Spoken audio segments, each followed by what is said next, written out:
going to try this, and it will be a 60, let's call it 63-yard attempt. Spotted at the Bronco 47-yard line. Snap a little high. Elam's kick. Oh, the line drive. It's got enough distance.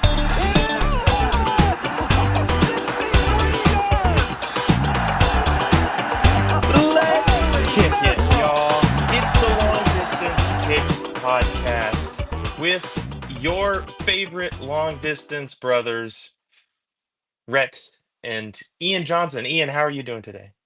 I'm doing great. Excited to get into it. All right, yeah. So this week, the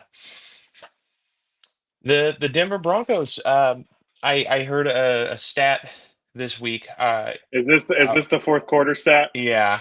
Good. I was Yeah. gonna bring this up if you weren't. Yeah, go ahead. Okay. This is The good bonkers. news is that we're 3 weeks into the season and we have not trailed for a single second of the fourth quarter. The bad news is that we are now 1-2 coming off of a very difficult gut punch, frustrating. Like I don't know, it felt very similar again, emotionally to week 2. Another heart-wrenching loss for the Denver Broncos, feeling like we were punching maybe even a little bit above our weight. We got to see glimpses of like, hey, this team is good, and then fourth quarter comes around and we end up losing yet again to the Los Angeles Chargers. Ian, what's your big takeaway from the game? Well, first of all, isn't that just a remarkable stat? You don't want to be Jeez. on the bad end of that, but that is insane. We have not trailed in the fourth quarter, and we are 1-2. Listen, the Chargers are a really, really good football team, and apparently the Indianapolis Colts are a really, really good football team. So the perspective, and I know I'm not the only person to point this out. I know a lot of us. This has kind of been the thing we've all been hanging our hat on. Is we have both of our losses have come against undefeated teams, and they've also come in the final seconds of the game. We beat a team in week 1 that we're supposed to beat. I think that our defense this past week was really impressive, man. Really, really impressive. I thought Nick Bonito, we saw him just straight up whip Joe Alt a few times, which Joe Alt's one of the best tackles in the NFL. I don't say that maliciously as a Broncos fan, but like he whipped him, man, and Joe Alt's great. So, listen, we encountered something that we kind of encountered last year, which is when we face a superhuman quarterback, sometimes we don't have an answer. And it was tough because that touchdown Herbert threw at the end there to Keenan Allen, incredible stuff that it wasn't even that we were playing bad defense. He just, he went supernova. It was incredible, man. And it's one of those things where you just kind of, you kind of just hold your hands up and you're like, what more do we do? Look, I'm not a moral victories guy. Like you win the game or you don't win the game, but I got to tell you, I was not distraught after this loss. I think that they had a lot of different guys they could go to in the passing game. And I think for the most part, we did a good job subduing that. We did not see Ladd McConkey go crazy. I know Keenan Allen got that touchdown at the end, but if anything, I think Quentin Johnston was the guy we had the most problems with. And I think of that big gain at the beginning where like Surtain just thought he had him down and then kind of let up and Singleton comes in there and it kind of just like Quentin Johnston breaks away. I'm not happy that we lost, and it's hard to lose in that fashion, but I thought we showed fight. Our offensive line continues to pass protect very well, and I don't think we've given them the credit that they deserve this season. They have been, I think, the best pass protecting unit in the league through the first 3 weeks. And that makes it all the more frustrating that we saw several times this game, Bo Nix overthrowing guys. Rhett, it's so interesting. There's been commentary on how Sean Payton needs to surrender play calling to Davis Webb. Yeah. Davis Webb, who we've never seen. I mean, we saw him call plays in like one drive of preseason or something like that, or one quarter or something like that. Sean Payton was not the problem. Sean Payton's play calling was not the problem.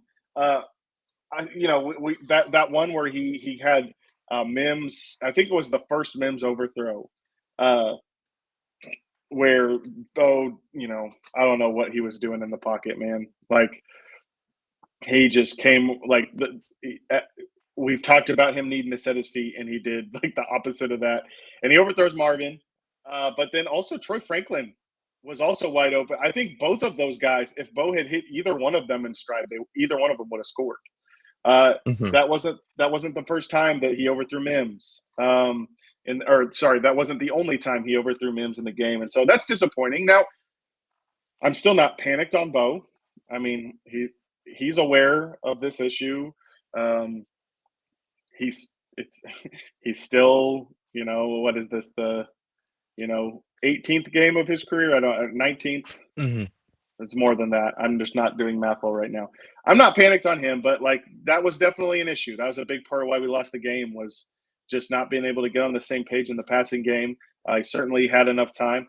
The running game got going a little bit. I still want to see more.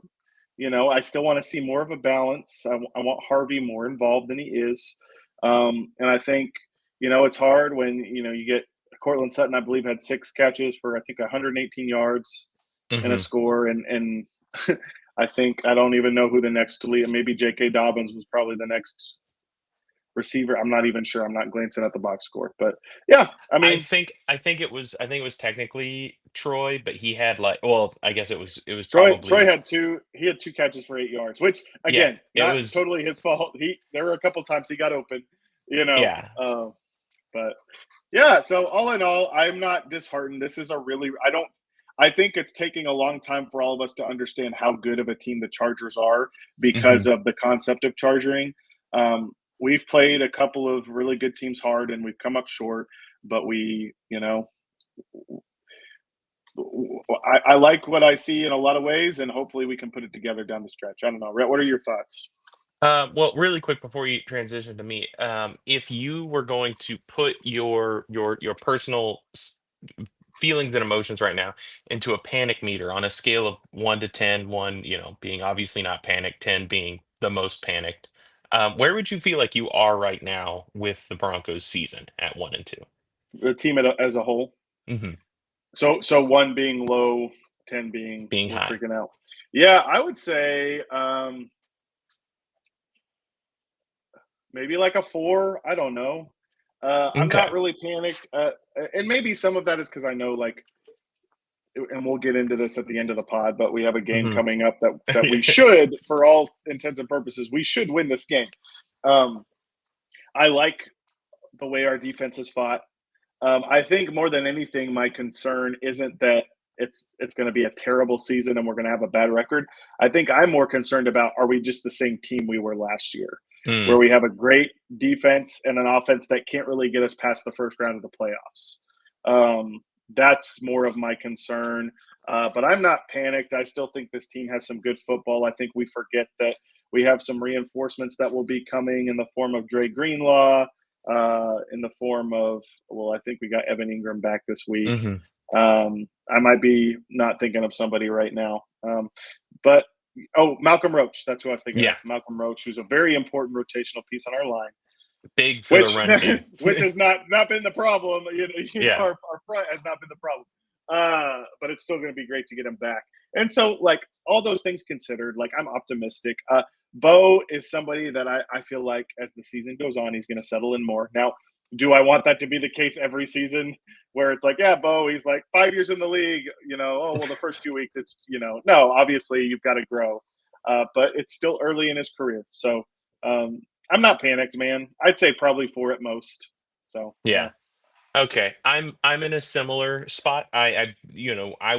I really would have liked for us to get off to a big fast start and Yeah. to win, to get wins against Indianapolis, and then maybe even I would have taken it as an upset to go and beat the Chargers in Los Angeles. And um Yep. I think overall the concern isn't a panic that we're not good. It's a concern that uh that we have built, like, part of me is a little bit afraid that we've built a defense that's really, really good, at the teams we don't need to beat in the playoffs. Like, Yeah. that's going to, like I'm super confident that if we play like a team like Cincinnati coming up, or a team like Tennessee in the first week, where there isn't elite quarterback play, there isn't an elite run game, that there's not some of these things that you see in great playoff teams, that we just eat them up. And the history that this defense has over last year and then the beginning of this year is elite quarterbacks they have the solve, right? Like this, the solve Yeah. is just make a guy miss and Yep. then throw a perfect pass, and you know a perfect pass beats perfect coverage. So Hmm. we'll see about that. But one thing I have been thinking about with the run game is, like, what is the difference between how it feels emotionally, and what is really going on? Because there's been times where it's felt like, at least for me, like, I'm like, man, this run game isn't really working. I wish we would commit to it more, but like, it's not getting the job done. Ian, I pulled up. I was looking at just across the NFL so far through 3 weeks. Every team's their yards per carry average right Yep. now. Um, where would you guess Denver would fall in that category right now? I mean, I would assume on the lower end, Mhm. towards the bottom. I don't know if that's accurate. Um, this season, the Broncos have the fourth highest yards per rush in the league Really? at 5.2. Okay. Um, behind the Commanders, the Cowboys, and the Dolphins. Behind our Okay. friend Javante Williams. Um, Yeah. Good for him, though. No shade. Good for him. yeah. And uh, the the thing is that the other teams in the top 10 that I'm Uh huh. noticing, the rush yards a game is very different. So, like, just reading down the list, going for the Commanders, you'll notice one of these things is not like the other. Rush yards a game: 157.3, 125, 89.7, 129.0, 149, 163, 122. I misread that. We have 129 rush yards a game. That's good. That's a decent one. Denver Uh, does? Denver does. Really? That's Okay. that doesn't feel right. The That doesn't feel Dolphins right. the That's great. Dolphins average more yards per rush than us. They average 89 rush yards a game. I saw it. I read the chart wrong and was like, oh my God, Yeah. we're not getting any Yeah. yards. Why, like, this is no. So, uh back to the actual original point that I wanted to make whenever I started, before I started just like live reading stats, was this is that even though it feels like, this team sucks, and I, as someone who is still on social media, um it's it used to be, it was really fun to be on Twitter while watching a sporting event and feel like a part of it. This year has been Uh-huh. terrible, because even through the Tennessee game, like, when the game wasn't going all that well, everyone's just proclaiming that this team sucks, that we're scrubs, and Yeah. it's not what's Not true. What's surprised. true about this team is that this team is very good. Like you said, we've lost to two what seems like other very good teams. We've played them close, and they were on the road. Teams lose on the road. Young teams lose on the road. Yeah. This is a team that is still across the board very young, needs to learn, and has had some late game situations where we've really failed, and has had the big explosive plays. We've missed on those last week, Yeah. and, like, it, as much as it sucks because Bo Nix's footwork is so bad, Yeah. shockingly so. If he's able to clean that up even just a little bit and get to the point where we're hitting one or two of those shots a Yeah. game, I mean, the Changes a difference, lot. I feel like the difference really between the Chargers game and the Colts game, points wise, was Bo hit that big deep throw on week two, to hit Troy Yeah. Franklin for that like 43 or whatever yard game. Yeah, yeah, We yeah. come away with we come away with about 28 points instead of the 20 that we put up on the Chargers, and that makes the difference. Like, week two, it Yeah. sucked because we got that 29 points is a lot for this defense. 23 against a Chargers offense and a quarterback like Justin Herbert is on the high end of expectation, but like that's about it. We need to have an offense that we can that can get into the high Yeah. 20s on a regular basis to win football games. Like if you don't, Yep. this is what happens is like a couple plays change that game one way or another. And so I would say like looking at it, this is a team where I think the blame or the onus or whatever squarely falls on the shoulders of our second year quarterback. Can he be a little bit better? And if if there's not many quarterbacks in this league personality wise that I would be more confident in, like of the young quarterbacks figuring it out than Bo Nix. This is what he does is he figures it out and he improves. So um Yep. the running game is there, even though it doesn't feel like it. The defense is there, even though it doesn't feel like Defense it. If is you look at those, defense if is you look at the awesome. pass rush, those scatter plots of pass rushing, I don't know if they Yeah, find their I've way to seen, I've you. seen, I've seen. I love a good scatter plot. Yeah, It's yeah. not just Nick Benito up in the top right No, corner. It's no, Nick yeah. Benito and Jonathan Cooper both Jonathan up Cooper's there been in like awesome. um and so it's working. And Another and stat. and and Hafanga too. Like Hafanga has been an unbelievable addition to that defense. He is what's making this Unreal, defense different unreal. this year. He's Yeah, so good. yeah. Um of players, Riley Moss. This is He's been we really we good. have got to stop the Riley Moss slander, man. He's I don't get it.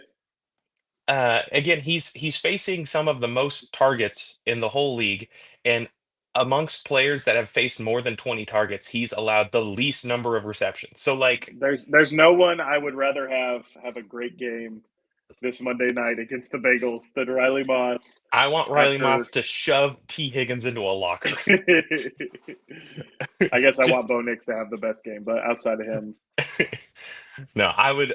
Well, as a T Higgins fantasy owner, I benched him this week. I said, nope, we're not doing it. I'm trusting what's going to happen. yep, Um, we're going to see T shut down. We're going to see Jamar Chase shut down. Um, brave. but that's the hope. Yep, And yeah, panic meter is. It depends on what are we panicking for. sure. Are we going to win a Super Bowl? We should probably panic about that dream at this point. We Yeah, don't look right now like a team that's going to win the Super you Bowl got to this get year. through a lot of those elite quarterbacks we were just talking about to get to, see, especially in the AFC.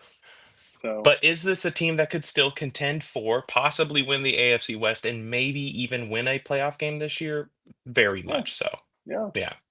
Absolutely. AFC Um, West is still wide open. I will say this though, Red. I want to point out too, and I'm very pro Sean Payton.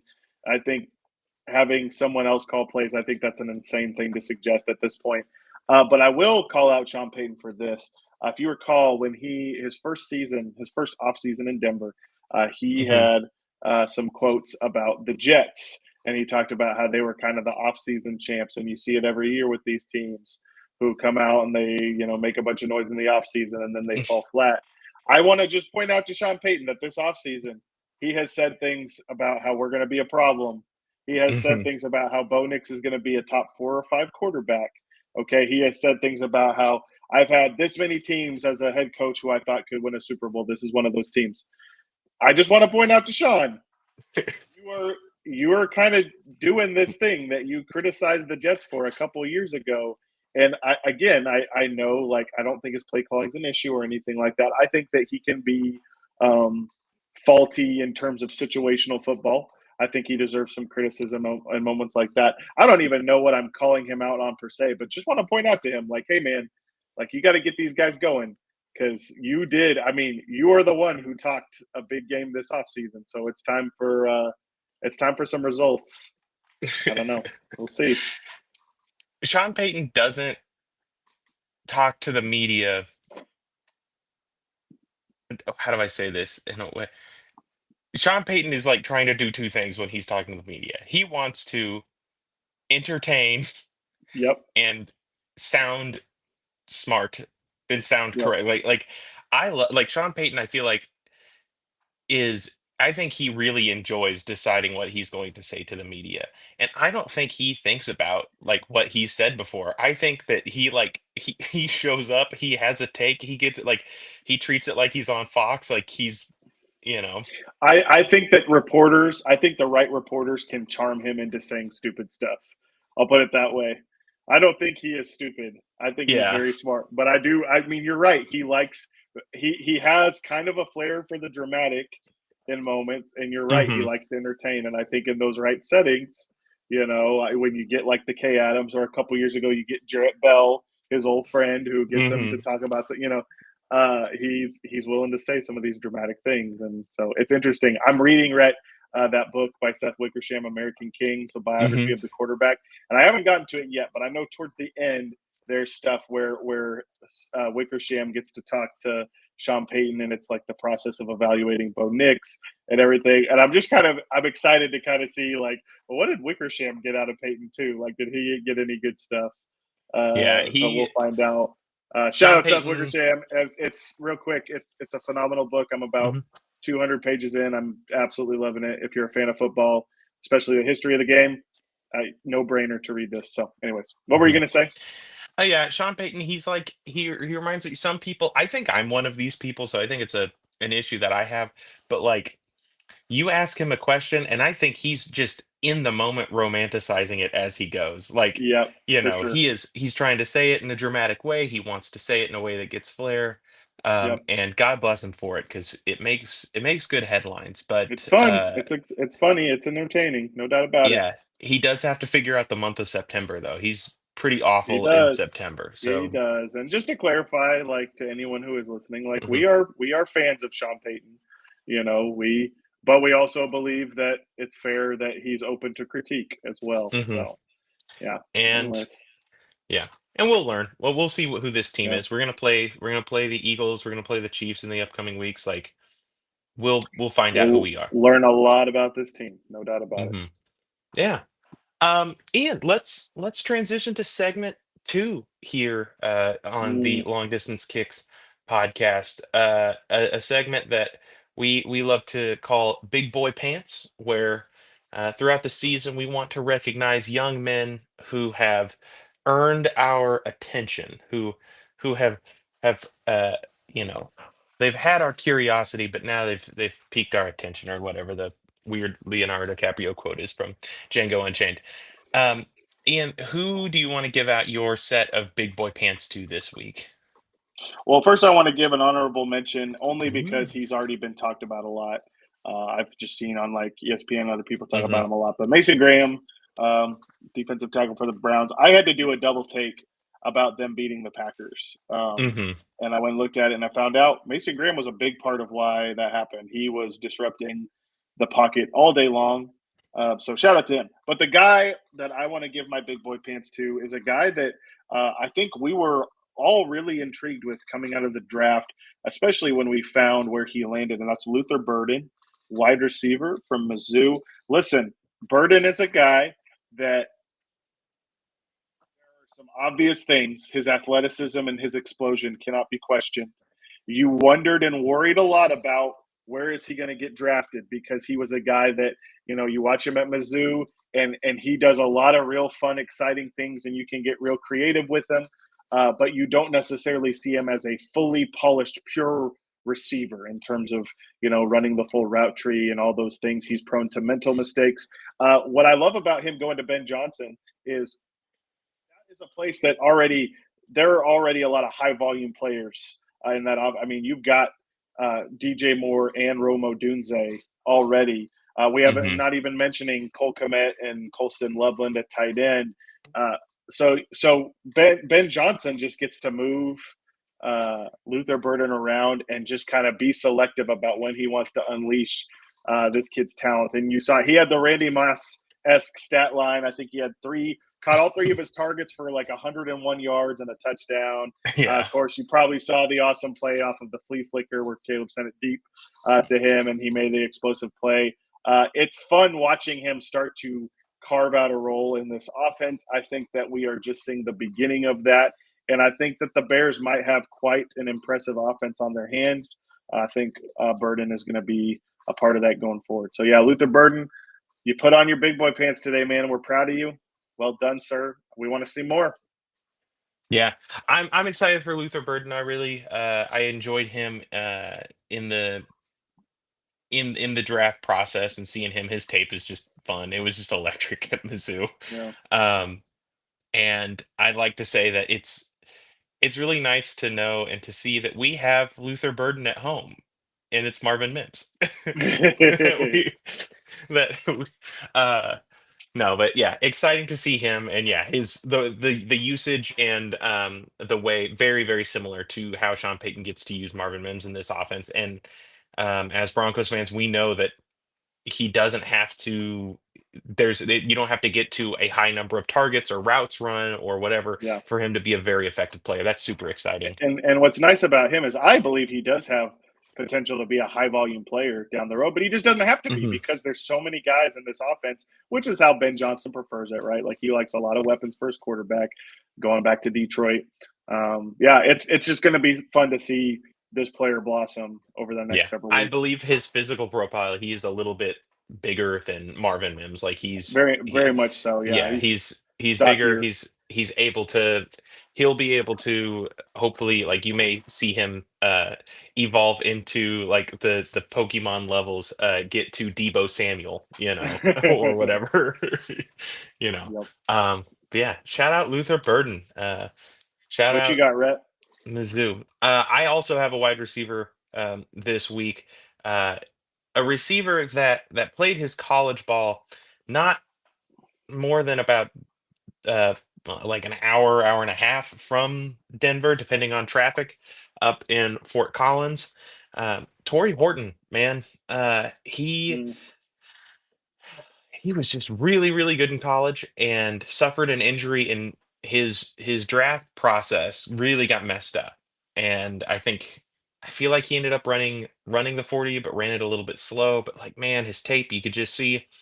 And You knew he was like 2 seasons before he came out. You're like, this is a Sunday player, no doubt about it. Yeah.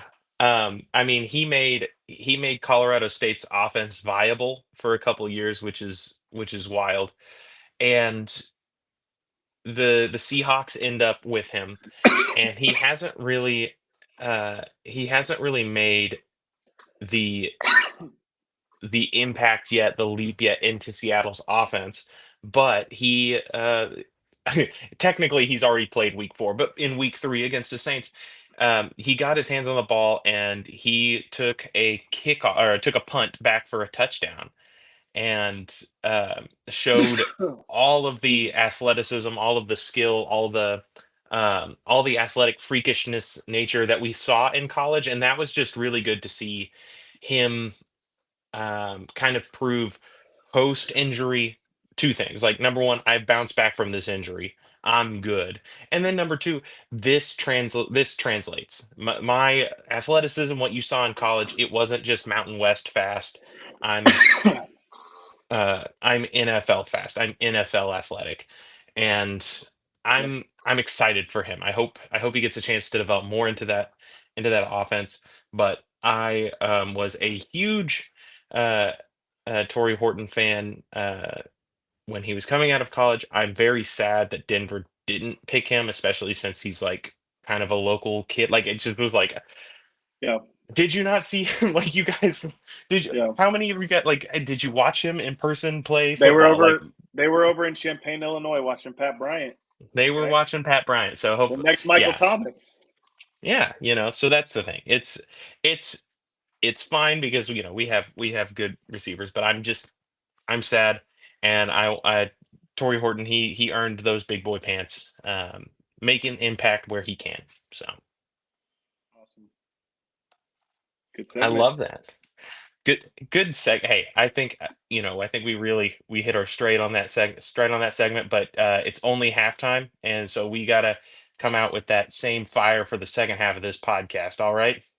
I like that you said that we hit our stride and you mispronounced stride while saying that we were hitting our stride. There's Dang it. something funny about that. Uh, there is, and it's me. I'm the joke. All right. Listen, it's time for early beef. Let's talk about early beef. It feels more and more with each passing week. I want the Denver Broncos to draft a center, and we're looking at another center today in this 2026 draft class. His name is Parker Brailsford. He plays at the University of Alabama. Yes, I know it is a little bit old school, a washed program, but please, there's still talent there. Uh, he stands at 6'2", 290 pounds. Although I think he wears like I think he intentionally like he's stuffing his pads more or something. Um, and Ian, here's your tidbit about him. Did you know he participated lettered in track and field in high school along with football? I hope it I was like sprinting or something and not just like I not like didn't know the that. shot put. I didn't know that, and if I hadn't watched him before this, that would really surprise me. But now having watched him, it's no less impressive, but it doesn't actually surprise me. Mhm. So, All right. Why don't you give give your breakdown? Tell me about Parker Brailsford. yeah. Okay, so yeah, Brailsford, he comes over from Washington with Kalen DeBoer when he accepted the coaching job at Alabama. And I think last year we really saw him transition impressively. Um, First impressions of him when you watch him, he's quick, he's technically sound. Okay, this is like a natural zone running fit for a team. Um, I so I watched him last year against Mizzou, and it was impressive because he was really kind of they had several. Alabama had several explosive long runs against Mizzou, and Parker Brailsford was like the catalyst in most of those. It was really impressive, uh, just the way he blocked in those situations. Then I watched their first game this year where they lost to Florida State, and honestly, he Hmm. was really one of the only dudes who showed up that day. It's he and he even he I mean he got like out muscled by a couple guys in certain instances, but I thought overall like he showed out really well in that way. He's a good mover, technically very proficient. You can kind of just tell he's really smart. I will say this: um, the 290 makes me nervous. I can't say that I've seen stuff in games that actually bring concern, like bring validity to Hmm. that concern, but it still makes me nervous. And I mean, that Florida State game was a good example where he had a couple guys. Um, I think maybe it was Little from Florida State who came in like a safety. Then there was like a freshman lineman. There are just moments where it's like, okay, if the dude is big and powerful enough, then Brailsford, I don't know how much his quickness and his technique is actually going to save him. Um, so I worry a little bit about that, even though we haven't really seen his weight be a huge issue. Um, I worry about the short arms. I don't know what his arm length is. I'd be really curious. I like maybe Hmm. those measurements are somewhere. I know when he comes out, we'll see him at the combine. But I worry about the short arms. That's not as important if you're like playing tackle, but it still matters. I mean, you get like these defensive tackles on the inside are getting freakier and freakier by the day. Hmm. If you get these, long arm, powerful D linemen, he's going to really struggle at the next level with that. And then in addition to that, like look from my understanding based on things he said, he came back to Alabama for 2025. A big part of that reason was he wanted to add more weight. He wanted to get stronger, Hmm. which I think is great. Like he's very self-aware. Okay, I respect that, but I guess I have questions about how much more can his frame fill out. Mm. I don't know. Maybe it can. I'm not an expert at that type of thing, but I wonder about like is his frame already mostly maxed out? The arm length makes me wonder, like, okay, how much more do you have to go, or are you kind of always going to be what you are? And there's a place for lighter centers, but I just worry about some of those things at the next level. How much can your technique and your quickness and your intelligence take you in the pros? We're going to find out. So, Yeah. Yeah, I watched most of his Georgia game from last year. And my first thing was really active hands. Um mhm. in a way like uh there are some players that play and they kind of look like relaxed or like smooth operator, calm controlled. And Parker Brailsford, it takes every snap like he just like snorted pre-workout or something. Like he's very Yeah. high energy guy visually. Um, I enjoyed the way that he moves. He moves super well, but in a very mechanical, weird it. He looks like the like we all have that one friend from like high school or whatever that's like super athletic but weirdly not athletic looking, like can do anything Yeah. and it does none of it looks good, like Yeah. kind of moves around like a Great Dane or something. Like he's quicker Right. than that, but just a very interesting, weirdly boxy, robotic style to the way that he moves, and that can Yeah. work. Um, it's fine. It's just I find it like I think it very much fits. Like this kid he's a technician. He loves the game, and he's like doing his job. This is exactly how it's supposed to go. Yeah. Um, I my favorite part of of the film was Georgia threw a number of like different stunts or delays at Alabama in that game, and I think like every time but one, Brailsford had it just dead, like was just like, You're not even gonna fool me with this." Like did such a Yeah. good job of getting hands on the D tackle, passing Yeah. him off, and then catching the linebacker or catching the D end coming around. And so like that kind of stuff, it looked to me like a very mature center, like Yeah. making calls or even at least understanding the concepts in front of him, seeing the game well, knowing where to be, um like doing the jobs that you want to do a center, like setting himself up to be in the right place. And and we'll see, it felt much more he felt more like he was doing what maybe Wattenberg's job is a lot more often in like the Hmm. Broncos offense as we're switching to that West Coast scheme. Then maybe he'll, if he were going to be called to be like the lead blocker, like pull on, doing power and like pull in and get into a gap and hit a linebacker, or block down on a Yeah. 370-pound guy, like that might not be what he's best at. But um Yeah. I don't know. It seemed, I would say he falls below Connor Liu, who we watched last I, week, I I would agree, but Rhett. not I would put him but behind not Connor Lee. like significantly. Like I'm not sitting there going like, oh man, No, these guys are playing and different sports. It's here's what I don't like about like trying to scout players like this, because Parker Brailsford is a guy that there's nothing, anything I'm concerned about with him is nothing that he actually puts out there on the field. hmm Like you see a technically sound player who doesn't make a lot of mistakes, and yeah, he knows his assignment, and he everything I hear, he seems to have the intangibles that you want. It's more about what I have to project at the next hmm level, and it feels unfair, and I don't like doing that. But I'm just, yeah, I can't help but worry a little bit, like, is he somebody who he's going to be a little too reliant on double teams and things like that. Now, that being said, I mean, the season's young. If he goes out there and he's showing that he can anchor and he can play with power, then I hmm mean, who's to say what the limit is for him? And I do still think, yeah, I think he's a really good prospect. So Yeah, I mean, and I think it brings up part of the issue with the position itself, with center, the way that it's valued, the way that teams invest in it and what the players have to do.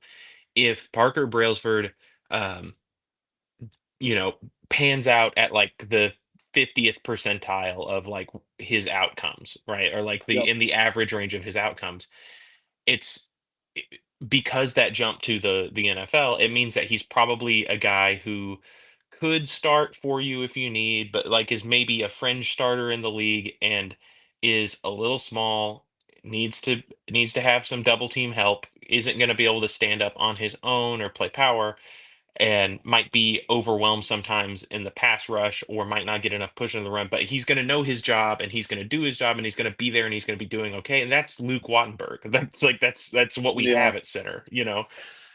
And right, so right, to like the way, like it's an interesting thing because like Similarly, linebacker is our other position of need, and maybe we'll look into that throughout the season. But they're two positions that, if what we want is we want someone who can come in and be kind of a plug and play starter right away, and to get that kind of player at the position we're talking about, you kind of have to draft them very high. Like, it's Right. you have to get one of the really top guys off the board, because what we're Yep. getting right now, I mean, is like Luke Wattenberg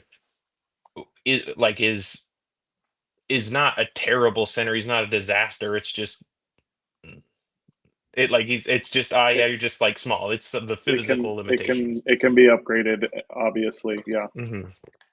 Yeah. Well, it was nice to talk about a guy that we both liked as a prospect, but we weren't in love with, because it was starting to seem like we just liked every offensive lineman in this, No, they're because we awesome. just happened to talk about three really awesome ones to start, beginning this segment. And These guys the but yeah, best. Yeah. yeah, Parker's Brailsford. I mean, perfectly good prospect, and hope to see him continue to put it together.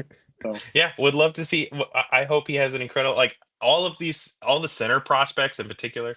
I'm hoping they all have incredible years. I hope this is a generational center class. do I want us to have like three or four guys to pick from, so it's fine. you remember, But this is random. Do you mhm. remember JD Walton? Do you remember him from back? Yeah, Oh yeah, yeah, like, center from Baylor. I yeah, because was I we was drafted him the same year we drafted Zane Beatles from Baylor, right? Yeah, yeah, and we drafted JD Walt. Maybe we did. Maybe it was the same year. And I was really excited about JD Walton because I liked him a lot. And then he ended up being like not that good. And then I think it was a couple of years after that we drafted Philip Blake, who was also a Yep. center from Baylor, and he was worse. He was Hmm. just terrible. Anyways, here's to, if we do decide to go the center route, sometime in the early to middle of the draft, that we get it right. And that we don't draft them from Baylor. Uh, I guess not. I guess not. Just stay away. Scout the helmet, baby. Yeah, all right. Hey, that's a good segment. That was a good conversation. We do have a date with the Cincinnati Bengals on Monday Night Football coming up. Monday night. Um, Ian, have you had has the current controversy over the jerseys made it to you, or is that just stayed on the Uh, internet? I'm assuming people are mad about the Midnight Navy. Is that it? It's Well, it's not actually about the Midnight Navy. It is a lot of Okay. people fighting over what's the better look. I'll just ask you the question, and we'll get your Okay. honest opinion. Well, what do you think would be a better look for Denver to do with the Midnight Navy look? Should it go navy, navy, navy, navy, navy all the way down, navy helmet, navy jersey, navy everything, or should they go white helmet, white pants, um, navy everything else? I don't know that I'd want them to go Navy everything, but I don't feel super strongly about it.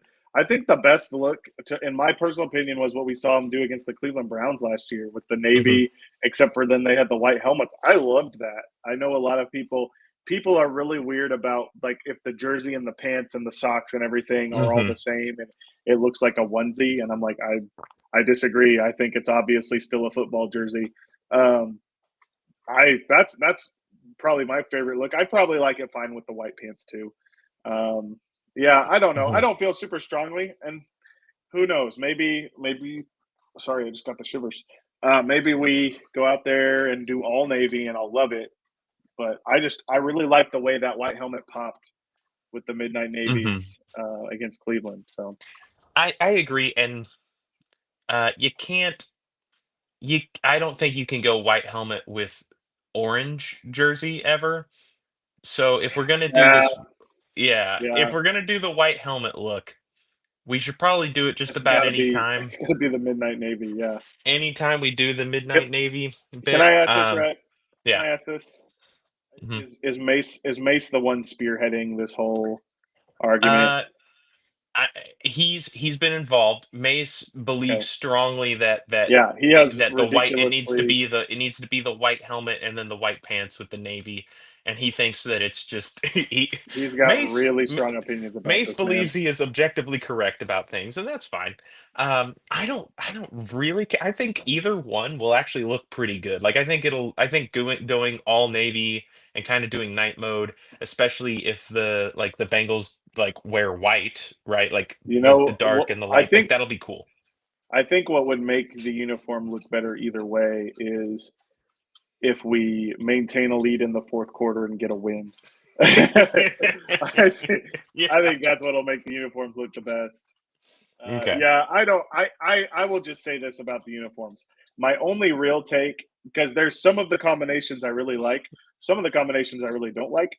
I do kind of like just the fact that we have a lot of combinations now. It Hmm. is kind of fun, even if it's like, oh, we're doing you know, the orange jersey with the We navy pants. I don't really like that look so much, Yeah. but it's still cool that we get to do all these different Hmm. combinations. So I was gonna give out that combination specifically. We did it against the I Chargers at don't home love it. last year, and I was like, Yeah, "That's weird. It's a weird look, but whatever." I don't like No, mixing it the is sick navy though. and orange jerseys and Hmm. pants either way. To me, I think doing all orange with the navy helmet is cool. All whites with Hmm. the navy helmet is cool, or all navy with the white helmets. But that's just me. So Yeah. Um, well, Ian, how do you see? Let's focus in on one side of the ball here. How do you see the Broncos defense matching up with the Bengals offense? Like, well, pretty well, to be honest. I mean, I know that they have a good receiving core. Obviously, like Jamar Chase and T. Higgins, but also Andre Yoshivas is a good player. They've got some tight ends that can do things. Mike Gesicki, Noah Fant, who I will never give up on. mhm. Um, they, I do have bad news. I think Noah Fant's out for this game. you Yeah, hate to see it. yeah. Um, listen, I think they got good weapons. I think the obvious thing though is Joe Burrow is not playing. Um, I, based on everything we have seen this season, not just on paper, based on everything we have seen this season, you assume that our defensive line is going to win more than they lose against Cincinnati's offensive line. Hmm. You never know.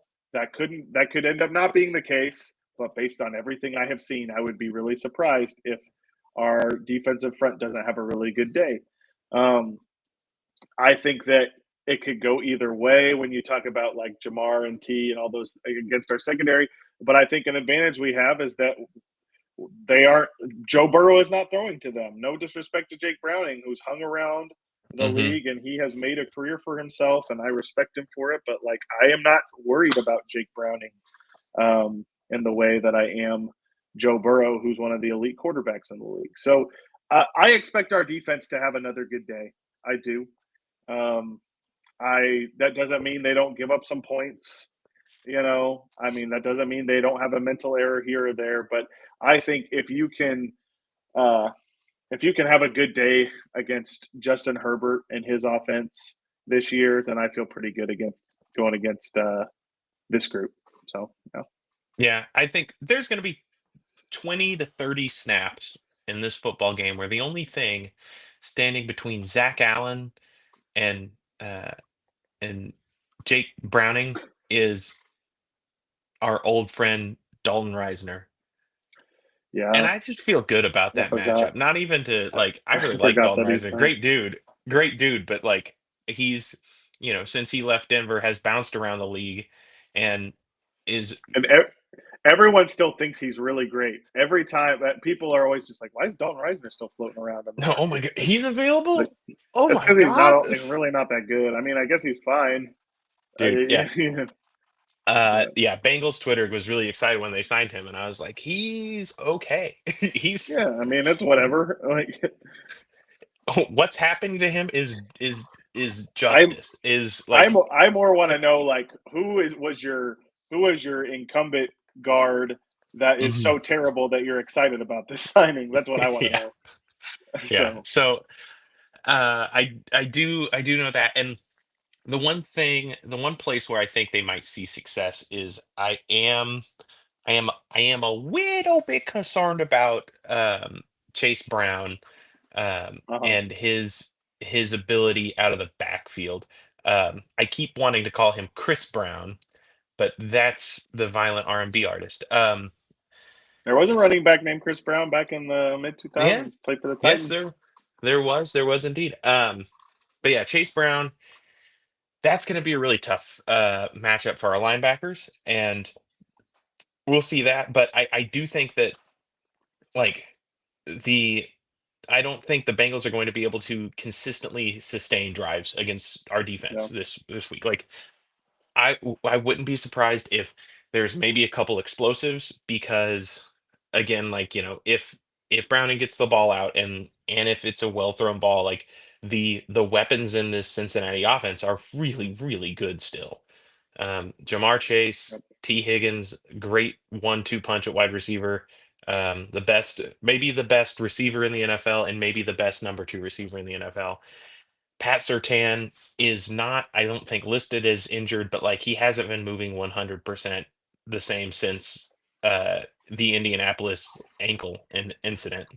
And so like Yep. there may be sometime they get moving, but I would expect that turnovers are going to be something that's going to happen this week. That this pass rush, especially at home, is going to go buck wild on Yep. this front. So that's the hope, is that there's going to be some things that they might be able to exploit, but I think that we're just going to overwhelm them with pass rush.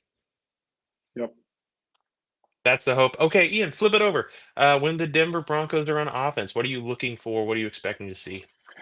Well, if ever there was a game to really rushing attack going, I think it would be something like this.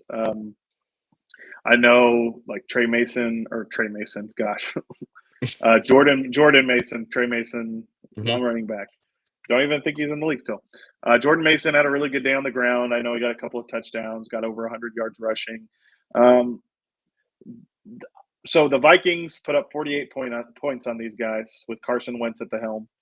Um, I understand that the Vikings just offensive infrastructure is just really good anyway. So I'm Hmm. not just saying like, oh well, if Carson Wentz can do it, then Bo Nix ought to be able to do it. I know it's not that simple, but you do assume like some of like while overall it hasn't been pretty on the offensive side of the ball for Denver, there have been moments where we have seen good things, and I think like you saw against a very good Chargers defense, Sean Payton was still able to scheme up Hmm. play. Now we didn't hit them, but the plays were there. Like the scores were there to be had.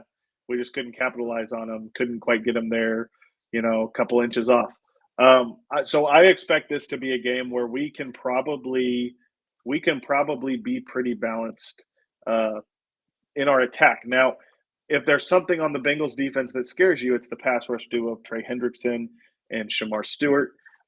Shamar Stewart, I kind of have a I have I have news again. Shamar uh Stewart oh, out for this game. he's out. Oh, I Yeah. didn't even realize he got hurt. Egg on my face. Well, that's great. Yeah, Uh, no, I saw the notification earlier today. Like, and I was like, oh, okay. fantastic. Well, you still worry about Trey Hendrickson. He's one of the great defensive players in the league. But uh, we that's just something you got to deal with, and he is capable of wrecking games. But I think we kind of understand. Surely, we're looking at him this week as a guy that's like, hey, we really got to be careful with this guy. We cannot let him, ruin our game plan. And so I'm not too worried about it, Rhett. I would expect this to feel like more of a balanced offense this next week, and you hope to see Bo be able to play within himself in a way that is efficient and moves the ball. So I feel like this could be kind of a get right game for the Broncos. Yeah, that's that's what I expect to see. I I really hope that this is a week where, for the first time, we get the chance to see Bo be calm in the pocket. If you think about Yep. the opponents that we've had so far, um, Tennessee, he was dealing with Jeffrey Simmons and a lot of interior pressure. And honestly, like I feel like maybe that's what started all this, because like he didn't really have a lot of he may, there was a lot of times where interior pressure was a deal with him week one. Week two, you're Right. playing Lou Anarumo, a very good defensive coordinator for Very confusing good. and working Yeah. stuff. And then week three, we played the Los Angeles Chargers. That is a very, very physical, a very fly around fast. They were doing a whole lot of like fire zones and uh, Yeah. simulated pressures and Yeah. all like Yeah. They were. all that wild stuff. And now we're gonna play Cincinnati, and I don't I don't Cincinnati's doesn't play a super complicated defense. I mean, I don't think that's never been their calling card. Um, they don't have there's not great players on like that defense just isn't good. And Yeah. I think that it's finally kind of a chance to hopefully see Bo settle down. I want to see that offense open back up, and hopefully we can reset back into our good habits as a team, as an offense. Like this is going to be a game where I expect maybe this is the chance to work RJ Harvey into the formula a little bit more than he has the last couple games, because this is the game where the script is finally we can be aggressive and we're not just trying to grind out yards with J.K. Dobbins, who's been phenomenal at it, and I really love J.K.'s been incredible. But like this might be the week where Sean feels like he can let loose a little bit and really kind of scheme up and draw up stuff for Harvey. We'll see. Yep. Agreed. So do we want to do final score predictions? Yeah, let's talk about our final score predictions. Let me get the let me pull up the little doc that I record all this in, and let's take a look back uh at last week's predictions. Ian, you predicted a 27-21 loss. So that was a fairly close. I predicted a 16-13 win, and it was a 3-point game. So, that's Yeah. really, if You you think about it, the deficits hold a lot of weight for you. But yeah, and that's the okay. difference, how much better one team was than a wrong team. But no, Yeah. okay. So you're 3-0, Ian. In terms of who did better, playing if we're playing like closest to the pin rules. Um, so Ian, what is your final score prediction for Broncos versus Bengals? Yeah, I'm going to go 24-13 Denver.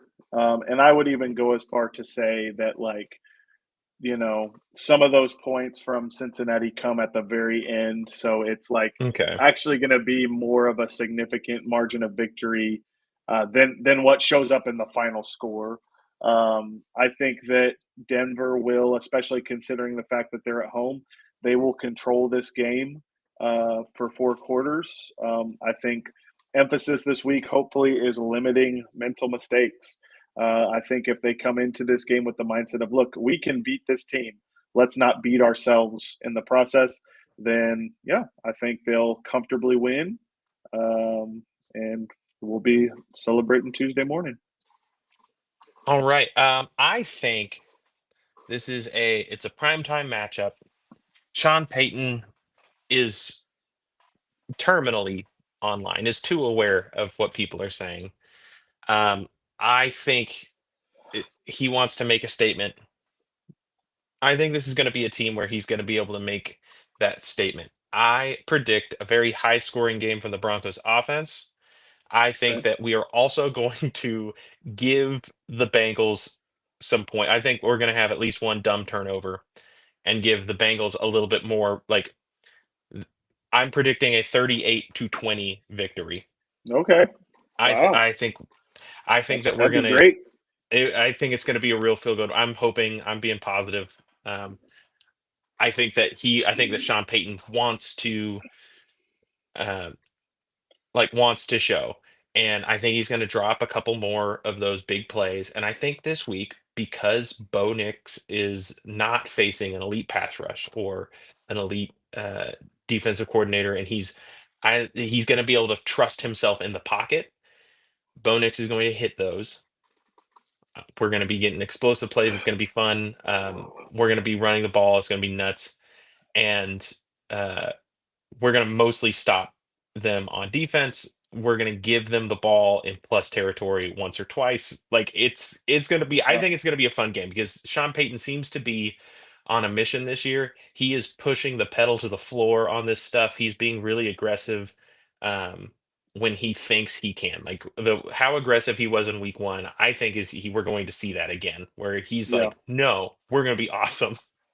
And that's my prediction. 38-20, Okay. big win, feel good. You know, everyone gets to go to work on Tuesday feeling happy. And my even bolder prediction is that I will stay up to watch the game. I don't know. I might go to bed at halftime. Have you seen the kickoff time? I have not. Is it a doubleheader? It's a doubleheader. We Man. are the second game. Let me pull up the official Uh, kickoff time. Okay, it's 8:15. So there's not it's not too bad. I was thinking that it was going to be like the 10 p.m. Okay, hang on. So 8:15 Eastern time. 8:15 Eastern time, so it's going to Okay, be so that's not bad for me. 7:15. Yeah, Yeah, because great. so That works. Dolphins Jets kicks off an hour before, so they're not. Oh, So well, I'll be sure to carve out some time for that. ESPN scheduled. Think about it preseason wise. They scheduled this doubleheader to know that people will sit down to watch the first half of a crappy game, but then it's the second half when they're like, this sucks. In the past, they've held out the time for the whole first game, and it's been terrible because like early in the season, I'm an East Coast Broncos fan, and like if they push off the beginning of the game, or sometimes I've had to like wait to watch, like they get almost done with the first quarter before the game ends because the first game goes to overtime, and it's been like 1:30 in the morning when the game's over. uh ESPN gave us Dolphins Jets knowing that no one's going to want to watch the second half, and then they thought Broncos Bengals was going to be a really good matchup, Yeah, um, so yeah. that's exciting. All right. Yeah, Ian, do you have any parting thoughts? Nope. All right. No, I don't think so. I mean, I think we pretty much covered it. Looking forward to the game on Monday night. Kind of looking forward to a Sunday where I can just kind of enjoy the other games, not worrying about ours coming up. Uh, and so yeah, Monday will be a different story. But gonna enjoy some Mhm. football tomorrow. All right, that'll be fun. Yeah, watch as much football as you can. Take it in. It's nice to have a Sunday free of Broncos football, even though the off season that's just that is awful. But let's watch some Red Zone, watch some whatever the games are on the national broadcast, and let's enjoy it.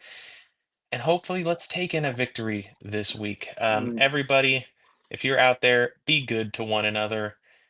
Remember that it's only September. We're going to be really good in October and November and maybe even December. And if I can get the outro music rolling, there we go. Um, this is still a good team. good night, That's everybody. the good night, everyone. That's the intro music. What am I doing? What are we doing? Oh Okay. man, hold on. We gotta don't close off out the podcast yet, guys. Hold on. Okay, Yeah. now Wait. now Now, Rhett, do your thing. yeah, dance a little bit. This is good. Everyone, we're a good football team. Don't panic. Good night. Good night, everybody.